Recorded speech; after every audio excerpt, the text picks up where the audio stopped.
वर्ष ये है जी दूसरा सेट 5 मरले का।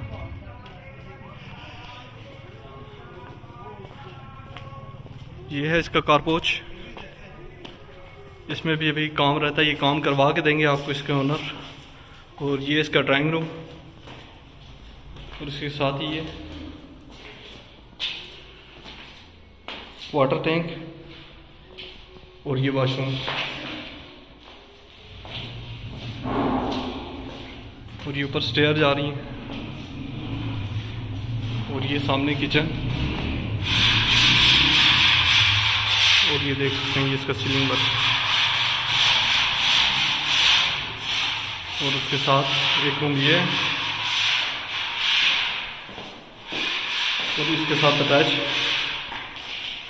वॉशरूम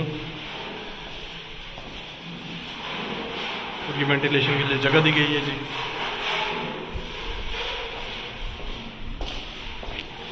और ये इसका टीवी लॉन्च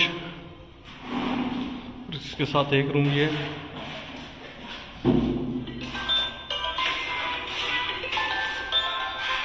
और अगर आपको हमारी वीडियो अच्छी लगी है तो हमारे पेज को लाइक करें, सब्सक्राइब करें और बेल नोटिफिकेशन के बटन को प्रेस करें। Thank you everyone.